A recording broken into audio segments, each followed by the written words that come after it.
Hello everyone and welcome to Clarity 16.1.0 Supportability and Feature Training. I am Vib Mehrotra, and in this module we will be talking about the user management enhancements that's coming in Clarity 16.1.0. As part of this release, the following changes will be made. One, the user management grid will now be GA, so it will no longer be beta.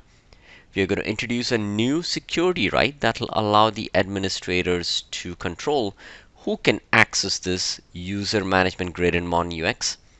We will have the ability to create new users via the Modern UX as well as via the APIs. We are going to make additional attributes available in the Modern UX to manage users.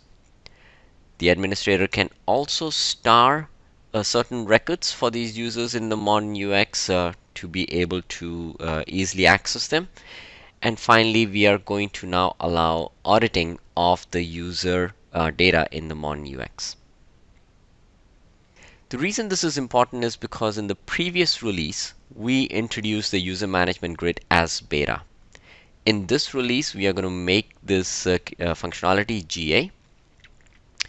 Customers have asked us the capability to not only manage existing user but also be able to create new users via the UX as well as create it via the API, and also have an access right control to ensure that only limited users can access this user grid in the Modern UX. Based on all of those customer feedback, we are introducing these changes in 16.1.0. So first, let's get started with the new security right. So the new security right that is going to be made available in Clarity is going to be called Administration Users Navigate. This is the right that will need to be granted for any user to be able to view and manage users under the user module in Modern UX. The user management module is also now going to be GA, which means you will no longer see the beta tag or icon displayed on top of it. The new access right will only control the access to the Modern UX. It does not impact anything in the classic UI. And in order for the user to truly access this, they need this new access right as well as any existing access right to manage users.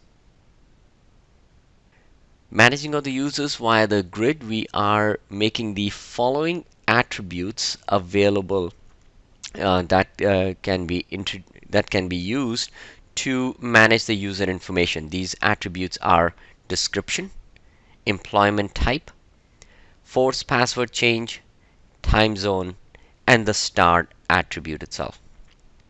This grid will also support bulk editing of data, so the administrators can select multiple users and then click on edit. The administrators will also see the star capability, which is similar to the other parts of the application where the individual user, in this case the administrator, can star any user record so that they can easily find them or filter for them to take specific action against it. Creating of the new user is similar to the other parts of the application using the common grid. Administrator will of course need the existing rights to be able to manage the users in the application. Creating of the user would be done using the plus icon, which is displayed in the grid, or using the context menu to right mouse click, seeing the context menu and inserting a new row below to create the new user record. All the user required fields will be need to be populated in order to create the user record itself. All those fields are marked with the asterisks for a clear indication for the administrators to populate them. Any user that's created will be created with the same default password as it is in the classic UI. In this release, we are also making the APIs available to create a new user into the system. The user endpoint or the API endpoint is going to be with the users. That'll allow the administrators to create users into the system.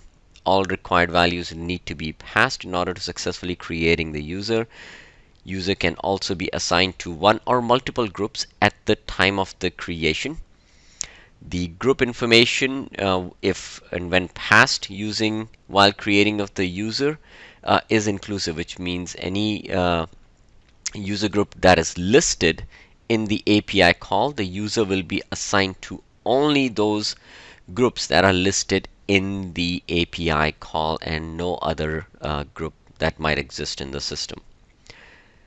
The user creation can also be done using bulk API call, and if the locale and time zone information is not passed, then those will be defaulted, where the locale will be the user setting and the time zone will be set to GMT. This is similar to how Zog works today.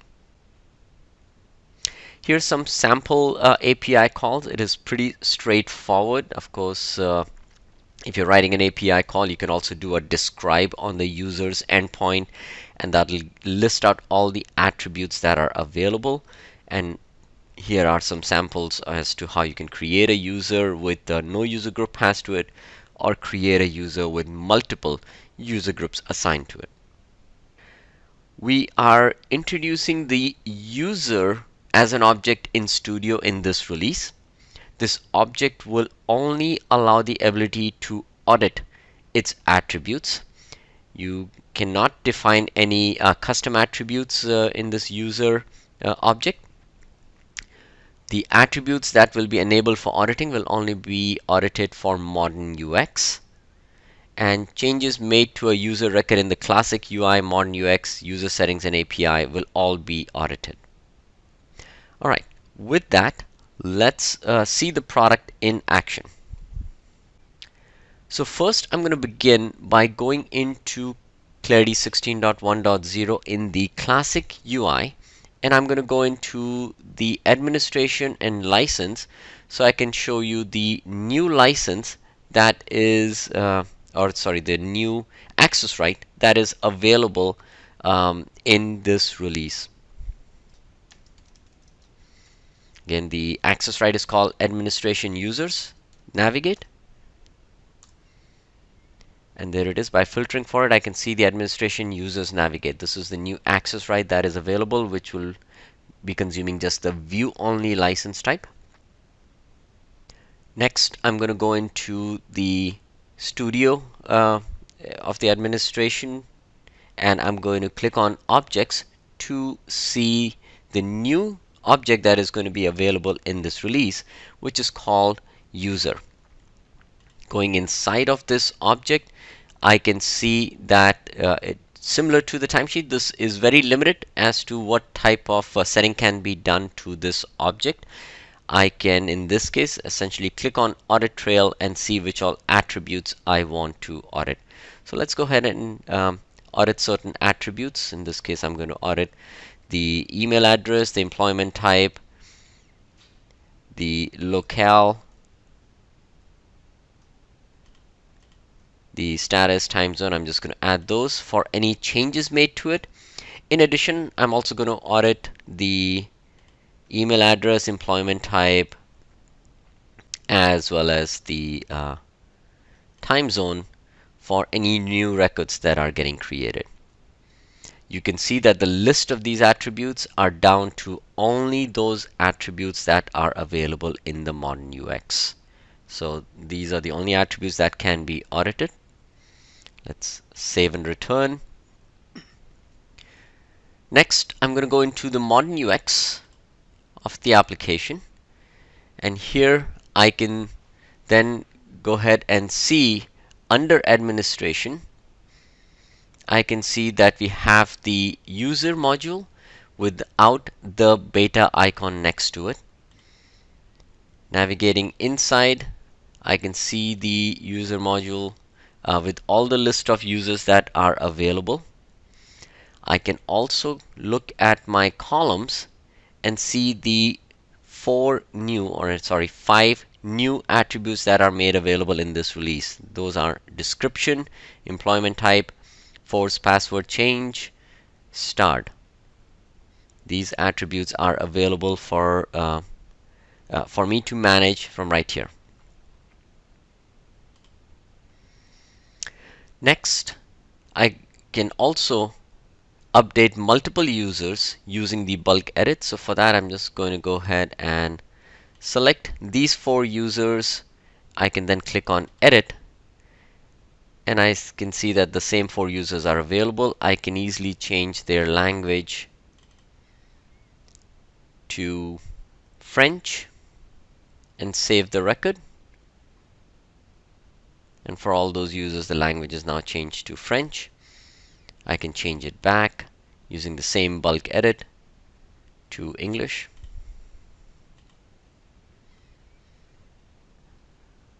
Alright, now that those changes are done, I can go ahead and create a new user, which can be done either using the plus icon right here, or I can just do a right mouse click and insert a new row below. So let's go ahead and do that. Let's call this as Smith. I'm going to add the UX in front of it to indicate that I'm creating this from the UX itself. This is going to be Joe.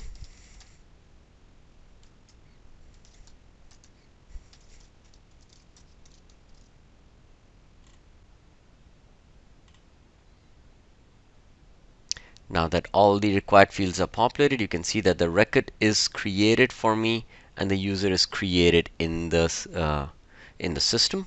The time zone and locale were defaulted based on the settings, and a new user is created in this system. Next, let's try to do the same using the API. So for that, of course, you can use any API application tool. For my demo purpose, I'm going to use Postman.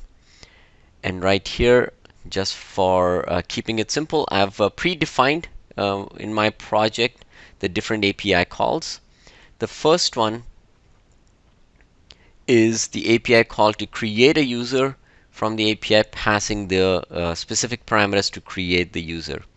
A few things I want to point. One is that I'm going to make a post call to the endpoint called users in the system. I could have done a describe to get more details, but there are all the information is available for me that I can go ahead and make a call. And when I do that, the user gets created in the system and I get a response method saying that the user is there successfully. At this point, the user API1 is created with the default user group that is going to be assigned to that user. Let's go ahead and validate that. So if I go back to my Clarity administration under users, if I just filter for Smith, I see API1 is created.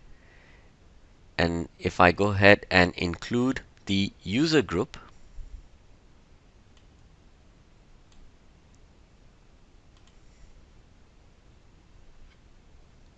you can see that this user is created, the API user is created with the basic group user access. That's the default user group that has been assigned because I did not pass any. Next, let's create few more users using the API. The next one I'm going to create by passing just bare minimum parameters, which means I'm not going to pass the locale and I'm not going to pass the time zone. And I'm going to create user number 6 with that. The user is created. Let's create few more. The next is I'm going to create a user with passing just one user group, which is so API2 is the user that I expect to get created. And because I'm passing only one user group information, I would expect to see that this user assigned to only one user group, which should be this specific one, and it should not be assigned to the basic user group that is normally defaulted. So let's go ahead and create API2. Next, I'm also going to create API3. In this case, I'm going to pass 4 user groups, and I expect that this user to be assigned to these specific 4 user groups. So the API3 with 4 user groups. Let's go ahead and do that also. And last, just the bulk call. So here is how I would make a bulk call to create 2 users, API4 and API5, passing multiple user groups for both of them. So let's go ahead and just also do that, and I see that the users are created. Let's go back to Clarity and let's filter again for our users. Since they all had the same last name, I can see, remember, API user 2 was created with just one user group passed, and that was not the basic user groups, and that was the PMO partition IT. So this user is assigned to just that user group. API 3 was created passing 4 specific user groups, and in this case you can see that the user is created with 4 specific user group. API user 4 was created with 3 specific user groups, so that's also right here, and then API 6 user was created using the bulk call. 5 and 6 were created using the bulk call, so they're all right here. Next, since I've created multiple users, I have also, as in the earlier part of the demo, edited the records for existing users. I want to see all of these changes in my audit because I had enabled audit for my user records. So for that, I can do it within my modern UX. I'm going to go to the administration. I'm going to go into the audit module. More details for this will be covered in a separate topic, but I'm going to access that for this specific demo. I'm going to go into my audit module. You'll see it's a grid-like layout. I have pre-filtered to only show me the user object, and I can see all the data, all the users that were created. So all the inserts and updates for all the users that were created or modified are then listed right here. This concludes the update for this section. Thank you everyone for listening.